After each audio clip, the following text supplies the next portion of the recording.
maanta waxaan idiin wadaa sheeko cajiib ah oo ka duwan anemiska xilligan. Waa sheeko haliyey ah oo ku saabsan adduun buuxo xayawaano iyo sharciyo aan la mid ahayn kuwa bini'aadamka. Waa adduun dhan oo ku saabsan dagaal awood loo sameeyo, tallaabo kastaana waa safar. Dhexda fawdaas waxaa ku jira wiil yar oo lunsan iyo bahal madax adayg leh. Markay kulmaan, safar bilaabmaya kaasoo beddeli doona masiirka adduunka oo dhan. Laakiin ka hor inta aynaan bilaabin, ku sali nebigeena shaahna soo qaado oo aan sheekada ku bilaabo. Riin waa wiil yar 9 jir ah, noloshiisuna waxay ku wareegaysay hooyadiis. Laakiin hooyadii aad bay u xanuunsatay oo ma bogsan karin. Nolosha Riin way burburtay, wax walba waxay u muuqdeen inay dhammaadeen. Xanuunka wuxuu ku cuslaaday inkastoo uu weli yaraa. Waxaa loo geeyey inuu la noolaado awowgiis, laakiin waxa keliya ee uu ka haray waxay ahaayeen xusuusta aabihiis. Ninkii haray dhab ahaantii lagama tegin, wuxuu ahaa mid gudaha ka jaban. Riin ugu dambayn wuxuu go'aansaday inuusan sii wadi karin la noolaanshahooda, wuuna ka cararay. Isagoo jidka yaal ayuu isku arkay lacag la'aan, guri la'aan. Wuxuu ku noolaa isagoo cunto iyo lacag yar xada si uu u badbaado. Mar kasta oo uu arko carruur la jooga qoysaskooda, qalbigiisu wuu jabaa. Wuxuu aad u jeclaa hooyadiis. Dhexda xanuunkaas wuxuu lahaa jiir cad oo yar oo la oran jiray Jiko, saaxiibkiisii keliya. Meesha ay hoy ka dhigtaan waxay ahayd buundo hoosteeda si aysan roobka uga qoyan. Habeen ayaa 2 nin oo lebis dhaqameed wata ay agtiisa yimaadeen. Mid ka mid ah wuxuu bilaabay inuu baaro taariikh nololeedkii Riin, isagoo weydiiyey aaway hooyada iyo aabaha. Riin wuu xanaaqay, wuxuuna ku yidhi ha igu dhegmin. Markaas ayuu gartay inuusan ninkan ahayn. Markaas ayuu ogaaday in ninka uu la hadlayo uusan ahayn bini'aadam caadi ah, ee uu yahay bahal weyn. Wuxuu la yaabay cabsi darteed dhiiggiisu qabow noqday, laakiin bahalka waxaa la socday nin leh khibrad iyo degenaansho oo ku amray inuu iska daayo wiilka. Intay socdeen, bahalkii ayaa istaagay oo u soo jeediyey Riin inuu raaco. Markii hore Riin wuu la yaabay, qalbiguna wuxuu galay cabsi, balse ugu dambayn wuxuu go'aansaday inuu raaco. Intuu dabagalay, wuxuu maray marinada waaweyn ee qaloocan, 1, 2, 3, kadibna wuxuu isku arkay meel kale oo qariib ah oo ay ku nool yihiin makhluuqaad cajaa'ib leh. Riin cabsi ayaa gashay, wuuna isku qariyey. Halkaas ayay 3 bahal oo u egyay ka soo horbaxeen, waxayna ku hanjabeen inay maqaarkiisa ka siiban doonaan oo sida alaab u iibin doonaan. Markaas ayaa soo muuqday wadaad wanaagsan oo la oran jiray Hyakushobo. Wuxuu gacanta saaray garabka Riin isagoo leh ha cabsan. Isla markiiba bahalka weyn ee Kumatetsu iyo saaxiibkiis Tatara ayaa soo muuqday, waxayna ku dhawaaqeen in Riin uu noqon doono ardayga Kumatetsu. Meesha ay joogaan waxaa la oran jiray Gotengei, waa adduun ka goon bini'aadamka oo dhammaan dadka ku noolna yihiin bahalo. Halkaas waxaa talin jiray ruux weyn oo loogu yeero aabbaha ruuxiga ah, kaas oo dooran lahaa ciddii ku xigta inuu noqdo hogaamiyaha cusub. Shuruudda hogaamiyuhu waxay ahayd inuu yeesho arday uu soo tababaro si uu isaga ku xigo. Doorashadu waxay u dhexaysay 2 nin oo bahalo ah, mid la oran jiray Kumatetsu iyo mid kale oo la oran jiray Yozan. Yozan waxaa lagu yaqaanay geesinimo, deeqsinimo iyo dad la dhaqan fiican, wuxuuna lahaa arday badan. Laakiin Kumatetsu waa nin madax adayg badan, caqli yar, odayada iyo dadka kaleba ma jecla isaga. Haddana macalinkiisii ayaa ku qasbay inuu arday helo, wuxuuna arday uga dhigtay Riin. Riin arrintaas aad buu uga naxay, dareen xanibana wuu galay, balse Kumatetsu uma daba tegin. Riin gurigiisii ayuu iska aaday isagoo weli la yaaban waxa dhacay. Kumatetsu wuxuu u sheegay inuusan ka sheekaynin wixii hore iyo wixii iman doona, maxaa yeelay tababarku aad buu u adkaan doonaa. Subaxdii xigtay, Kumatetsu markii uu soo kacay, Riin ma joogin. Wuxuu is yidhi ardaygii maalintii ugu horreysay buu ka cararay, taasna caadi ayay u ahayd isagoo kale. Laakiin ugu dambayn wuxuu Riin ku helay isagoo hurda xero digaag dhexdeeda. Dagaal yar ayaa halkaas ka bilaabmay, quraacda darteed Riin ma jeclayn inuu ukunta ay Riinka ah cuno. Kumatetsu ayaa ku yidhi doqon baad tahay, sidaas ayaadna caafimaad iyo xoog ku helaysaa, ila soco. Laakiin Riin wuxuu dareemay in Kumatetsu uusan qiimeynayn, wuxuuna mar kale go'aansaday inuu ka cararo. Markii uu Riin ka tegay, Kumatetsu wuxuu ku laabtay inuu isku qariyo bahalada. Wuxuu fadhiistay isagoo ka daawanaya 2 carruur ah oo taagan agta baraf cun iibinaya. Labada carruur waxay ahaayeen Hajiro Hiko iyo Jiro Moro, kuwaas oo ahaa wiilasha Yozan. Markii uu Yozan yimid, wuxuu weydiiyey ma aragteen wiil bini'aadam yar oo meelaha ku jira. Iyagoo iska indho tiraya ayaa hadalkii dhex maray ku cadaaday in wiilka yar uu yahay Riin. Yozan markaas ayuu gartay, wuu naxay, qalbigiisana cabsi ayaa gashay. Bahalada Gotengei ma fahamsana inay ka goyn yihiin adduunka dadka. Inkasta oo bini'aadamku jilicsan yihiin oo qalbigooda mugdi ku jiro, haddana mugdigaas wuxuu kori karaa oo ka dhigi karaa Riin bahal cabsi leh. Kumatetsu sidii caadadiisa madax adayga ahayd, wuu diiday inuu ka laabto, dagaal culusna ayuu la galay Yozan. Dagaalku wuu xoogaystay, dadka badankoodna Yozan ayay taageerayeen maxaa yeelay Kumatetsu qofna ma jecla. Markii hore Kumatetsu wuu daciifay, laakiin markuu dagaalku socday xoog ayuu yeeshay oo la simay. Si kastaba taageerada dadka oo dhan waxay ku xirnayd Yozan, taas ayaana mar kale xoog siisay. Ugu dambayn Yozan wuxuu awood ku riixay Kumatetsu.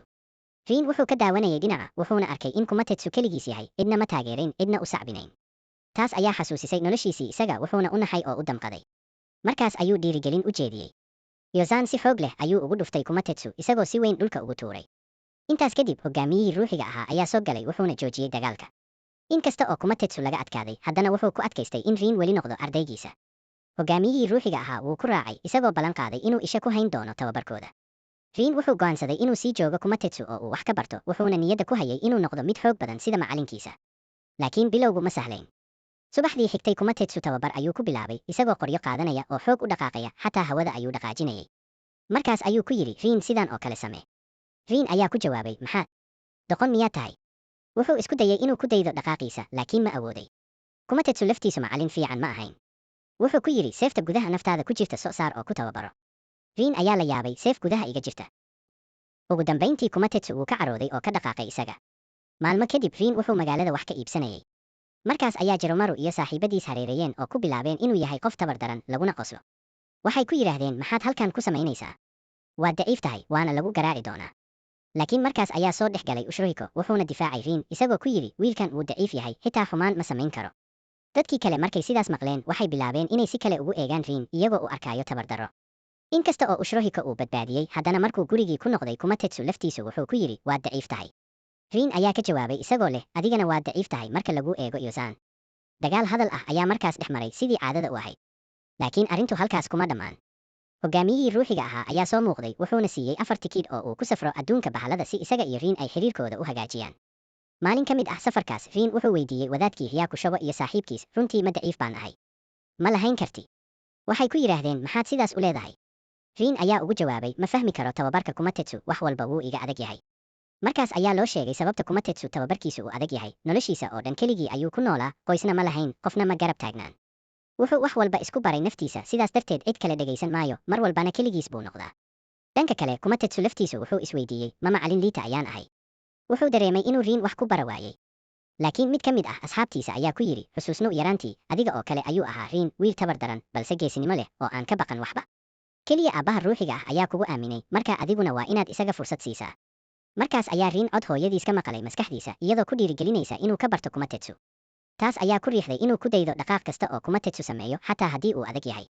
Kumatetsu markii hore wuu xanaaqay laakiin markuu arkay in riin uu u dhaqmayayo sidii ilmo yar oo aabihiis ka baranaya qalbigiisa wuu taabtay. wuxuu bilaabay inuu si tartiib ah ugu tuso dhaqaaqyada dagaalka riinna si dulqaad leh ayuu u nuqulay. sidaas ayuu tababarkoodu si dhab ah u bilowday. tababarku si dhab ah ayuu u socday. riin si degdeg ah ayuu u horumaray. maalin ayuu jikada wax karinayay isagoo weli feejigan wuxuu awood u yeeshay inuu ku daydo dhaqaaqii Kumatetsu oo bannaanka joogay xitaa isagoo aan indhihiisa ku fiirin wuxuu ku kormeeray dhawaqa dhaqdhaqaaqiisa. subaxdii xigtay riin wuxuu go'aansaday inuu naftiisa tijaabiyo. si qarsoodi ah ayuu gadaashiisa uga dhuftay Kumatetsu isagoo miinshaar ku taabanaya. Kumatetsu wax kasta oo uu sameeyey kama qaban karin riin.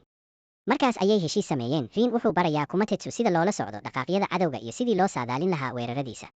Kumatetsuna wuxuu barayaa riin dagaalka gacmaha iyo seefaha. waqti ayaa socday riin wuxuu noqday mid aad u xoog badan idina ma dhibi karto intii hore. isla waqtigaas Kumatetsuna tababarkiisa ayaa sii fiicnaaday wuxuuna bartay sidii uu hore uga saadaalin lahaa cadowgiisa. xirfadaha riin waxay ku qasbeen xitaa kuwii horey u dhibi jiray sida Jiromaru inay ixtiraamaan ugu dambayna saaxiibo noqdaan. bilow xilli iyo sanooyin ayaa dhaafay. markii riin gaaray 10 jir wuxuu noqday dagaalyahan dhammaystiran oo la cabsi geliyo. Kumatetsuna sidoo kale wuxuu isbedelay farsamooyin dagaal oo cusub ayuu bartay magaciisana wuxuu noqday mid la ixtiraamo. intii ay sidaas ahaayeen riin wuxuu si kama ah u helay marin dib ugu celinaya dunida bini'aadamka. isbedelka degdega ah ayaa madaxiisa wareer ku riday. markii uu isha furay wuxuu isku arkay maktabad dhexdeeda. halkaas ayuu kula kulmay gabar lagu magacaabo Keidi taasoo ka caawisay inuu buug akhriyo. markii maktabaddu xidhantay oo ay guriga ku sii jeedeen tuugo ayaa ka hor istaagay gabadhii ku bilaabay inay garaacaan. riin markuu arkay qalbigiisa dhiiri ayuu galay wuxuuna difaacay Keidi. sidaas ayay saaxiibo dhow ku noqdeen. Keidi waxay ka caawisay inuu buugaag badan akhriyo waxayna kula talisay inuu jaamacad iska diiwaan geliyo. riin markii hore wuu ka walwalsanaa balse wuu furfurnaaday oo wuu aqbalay. markii uu waraaqihiisa diyaarinayay jaamacaddii waxay heleen ciwaanka aabihiis. riin wuxuu u tagay gurigiisii si uu ula kulmo laakiin ma joogin. wuu sugay wax dhacina ma jirin. ugu dambayn isagoo socda ayuu si kedis ah aabihiis ugu dhacay jidka. riin ayaa ku dhawaaqay aabe. ninkii ayaa ku jawaabay haa. riin ayaa weydiiyey ma i garan maysid. ninkii ayaa yidhi maya ma garanayo. laakiin markuu socodka sii watay wuxuu mar kale istaagay wuxuu ku yidhi adigu riin baa tahay wuxuuna si adag ugu dhunkaday. wuxuu u sheegay inuusan ogeyn hooyadiis geeriyootay ilaa goor dambe maadaama ay kala tageen. wuxuu sheegay inuu sannado badan baadi goobayay xitaa markii booliisku kiiska xiray oo joojiyey raadinta. markii riin soo laabtay wuxuu la kulmay saaxiibadiis. waxaa loo sheegay in berri ay dhici doonto dagaal weyn oo u dhexeeya Yozan iyo Kumatetsu si loo go'aamiyo hogaamiyaha cusub ee Gotengei. intuu socdaayay waxaa si lama filaan ah u qabtay Shirek oo ku qaylinayay aflagaado iyo xaasidnimo ku tuurayay. Kumatetsu wuxuu dareemay xaasidnimo xoog leh sababtoo ah dadka badankood waxay ka yaabeen horumarka riin iyo isaga labadaba. Kumatetsu mararka qaar xitaa wuu ka masayri jiray. markaas ayuu riin arkay godkii madow ee ku dhex jiray laabtiisa.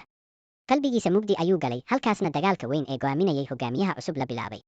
hogaamiyihii ruuxiga ahaa ayaa ku dhawaaqay in hoggaanka la wareegi doono qofka guulaysta.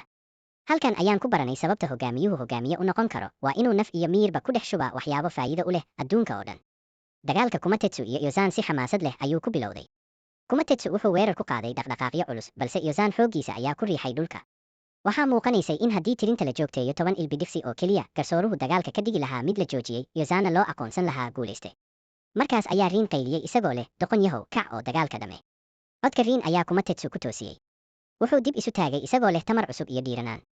Wuxuu qaatay seef labaad, markaasna dagaal xoog iyo xeelad isugu jira ayuu kula galay Yozan. Kumatetsu wuxuu dagaalka ugu dhex qoslayay sida markii uu tababarka la samaynayay Rin. Mahadnaqa dhiirigelinta iyo taageerada Rin wuxuu awooday inuu jebiyo difaacii Yozan isagoo garaac xoog leh ku dhuftay kana tuuray dhulka. Markaas ayuu Rin ku dhiirigeliyey inuu dhammaystiro weerarka ugu dambeeya, wuxuuna ku dhuftay hal feer culus oo ka dhigtay Yozan mid dhulka ku dhacay, aan awoodin inuu ka kaco. Markii hal eber ilbidhiqsi dhammaadeen, Kumatetsu ayaa lagu dhawaaqay guulaystaha. Dadkii oo dhan ayaa sacab iyo qaylo ku taageeray, laakiin Kumatetsu wuxuu u jeestay Rin isagoo leh, taageeradaada uma baahnayn. Si kastaba gacanta ayay isqabsadeen, taasoo calaamad u ahayd ixtiraam iyo aqbalid.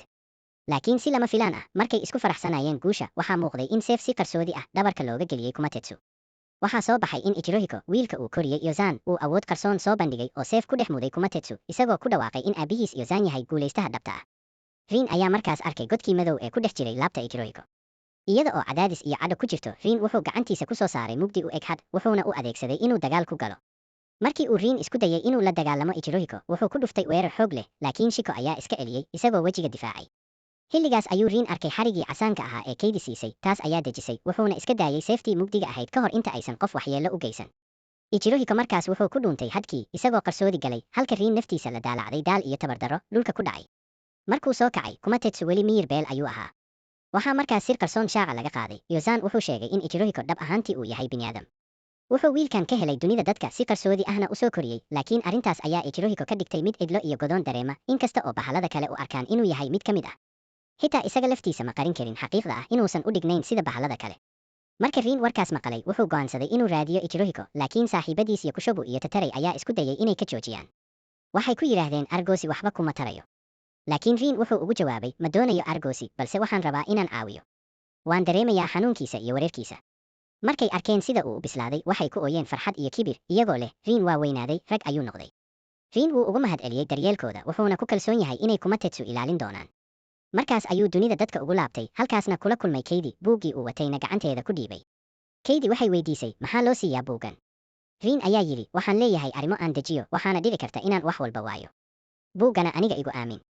Wuxuu u mahadceliyey isagoo leh, adiga darteed waxaan bartay wax badan oo aan hore uga cararay. Waad mahadsan tahay. Intaas kadib waxaa si lama filaan ah soo galay Shirohiko oo qaylinaya, Keidina ku amray inay orodo. Laakiin Keidi way diiday, waxayna ku adkaysatay inaysan isaga ka tegin. Rin ayaa qabsaday gacanteeda oo la cararay, iyadoo Shirohiko ka daba yimid, dagaalna bilaabay. Dagaalku wuxuu dhex maray magaalada hortooda, Ichirohiko wuxuu adeegsaday gacmo had ah oo waaweyn, Rinna dhulka ayuu ku tuuray. Keidi ayaa soo orday, siiyey taageero iyo dhiirigelin, waxayna ka caawisay inuu dib u kaco, labadaasna si kedis ah u baxsadeen. Laakiin Ichirohiko wuxuu helay buuggii uu Rin daadiyey. Markuu bogaga eegay, wuxuu arkay ereyga Ruhale Nibirin. Markaas ayuu awood mugdi ah isku yeelay, waxaana cirka ka muuqday had weyn oo Nibirin ah, taas oo baabuur burburisay, argagaxna ku abuurtay dadka magaalada. Kamerada magaalada wax caddayn ah ma qabsan karin, waxay dadka oo keliya ku arkeen ilmo yar oo waddada socda. Rin iyo Keidi waxay ku carareen saldhigga tareenka dhulka hoostiisa si ay meel nabad ah ugu helaan. Rin wuxuu go'aansaday inuusan ka carari karin, waa inuu wajaho Ichirohiko iyo mugdiga qalbigiisa. Qorshihiisuna wuxuu ahaa inuu ka nuugo mugdiga gudaha Ichirohiko. Rin wuxuu go'aansaday inuu wajaho Ichirohiko si dhab ah, qorshihiisuna wuxuu ahaa inuu nuugo mugdiga qalbigiisa ku jira. Laakiin khatartu way badnayd, maxaa yeelay haddii uu fashilmo, waxaa dhici karta inuu ku dhinto dunida bahalada. Dhanka kale, Kumatetsu oo dhaawac culus qaba ayaa soo kacay, wuxuuna go'aansaday inuu Rin caawiyo xitaa haddii uu naftiisa u huro. Wuxuu ku dhawaaqay inuu noqon doono hogaamiyaha cusub si uu u difaaco, laakiin dhab ahaantii go'aankiisu wuxuu ka yimid jacaylka uu qabo Rin. Waxaa loo sheegay inuusan noqon karin hogaamiyaha ruuxiga ah, balse Kumatetsu dhab ahaan hogaamiye ayuu horay u ahaa markii uu dagaalka ku guulaystay. Waqtigaas Usagi, bakaylaha caqliga badan, ayaa weydiiyey, ma hubtaa inaad naftaada u hurayso isaga? Kumatetsu indhihiisa ayaa jawaab u noqday, go'aankiisa waa kama dambays. Rin iyo Keidi markaas waxaa ku xeeray Ichirohiko oo xooggiisa madow ku dhuftay, waddo kasta ayuu xanibay. Mugdi weyn ayaa ka hor istaagay inay baxsadaan. Markaas ayuu Rin istaagay hortiisa Keidi, isagoo go'aansaday inuu iyada difaaco xitaa haddii uu naftiisa huro. Wuxuu diyaariyey inuu nuugo awoodda mugdiga ee Ichirohiko oo naftiisa ku waayo. Laakiin si kedis ah, seef ololaysa ayaa cirka ka soo dhacday, waxayna jaray xiriirkii mugdiga. Rin iyo Keidi waxay ku qayliyeen yaab, waxayna arkeen in seeftaas uu yahay Kumatetsu oo isbedelay, kuna rogay seef haliyey ah oo ruuxiisu galay. Kumatetsu wuxuu horay Rin ugu yidhi, adeegso seefta ku jirta laabtaada. hadda ayuu riin fahmay waxa uu macnaheedu ahaa. Safety ayaa si degan ugu duushay oo gudaha ugu gashay godkii madow ee laabta Riin, iyadoo ku xusuusinaysa xilliyadii tababarka iyo xusuustii ay wada galeen isaga iyo macalinkiisii. Riin ilmo ayaa ka soo daatay, laakiin markaas ayuu maqlay codkii macalinkiis Kumatetsu oo gudaha ka leh, ha ooyin, geesinimo yeesho. Markaas ayuu Riin isku gees qaaday, xoogga iyo ruuxa Kumatetsu ayaana gudaha ku abuurmay. Isagoo tamar iyo geesinimo cusub wata ayuu weerar ku qaaday Ichirohiko, wuxuuna ku dhuftay hal jug oo xoog leh. Mugdigii Ichirohiko wuu burburay, hadkii nibiriinta ahaana wuu baaba'ay. Ichirohiko dhulka ayuu ku dhacay isagoo miyir beel ah. Markaas ayuu Riin xarigii casaanka ahaa ee Keidi ka helay gacantiisa, wuxuuna ku duubay orcurka Ichirohiko. Isagoo neefta qabanaya ayuu ku yidhi, inkasta oo uu miyir beel yahay, adiga iyo anigu waa isku mid, bahalo ayaana koriyey, anaga laftigeennuna waxaan nahay bahalo. Muddo kadib Riin wuxuu ku noqday dunida bahalada. Halkaas waxaa ka socday dabaaldeg weyn oo loogu dabaaldegayay guushiisa iyo badbaadadiisa. Dadka oo dhan waxay u sacbinayeen, farxad weyn ayaana haraysay magaalada Gotengay. Intii ay xafladdu socotay, Keidi waxay Riin siisay buuggii ay horay ugu haysatay, iyadoo codsi yar la socodsiisay. Riin wuxuu go'aansaday inuu jaamacad ku biiro oo la noolaado aabihiis adduunka bini'aadamka. Wuxuu ku dhaartay inuusan mar dambe seef qaadan doonin, inuusan dagaal mar dambe ku noqon doonin dunida bahalada. Laakiin run ahaantii weligiis wuxuu ahaan doonaa dagaalyahan xoog leh, sababtoo ah gudaha qalbigiisa wuxuu ku sidaa seeftii ruuxiga ahayd ee Kumatetsu. Ugu dambayn Riin wuxuu helay wixii uu noloshiisa oo dhan raadinayay. Ma ahayn lacag, ma ahayn awood, xitaa ma ahayn meel uu ku noolaado. Waxa uu doonayay oo keliya wuxuu ahaa qoys iyo dad uu leeyahay. Kumatetsu wuxuu noqday sida aabihii labaad, midka uu weligii ku riyoon jiray. Sheekadaas ayaa halkaas ku dhammaatay. Haddii aad ka heshay sheekadan, ha ilaawin inaad like ku dhufato, subscribe samayso, waxaan rajaynayaa inaan mar kale kula kulmo saaxiibkay.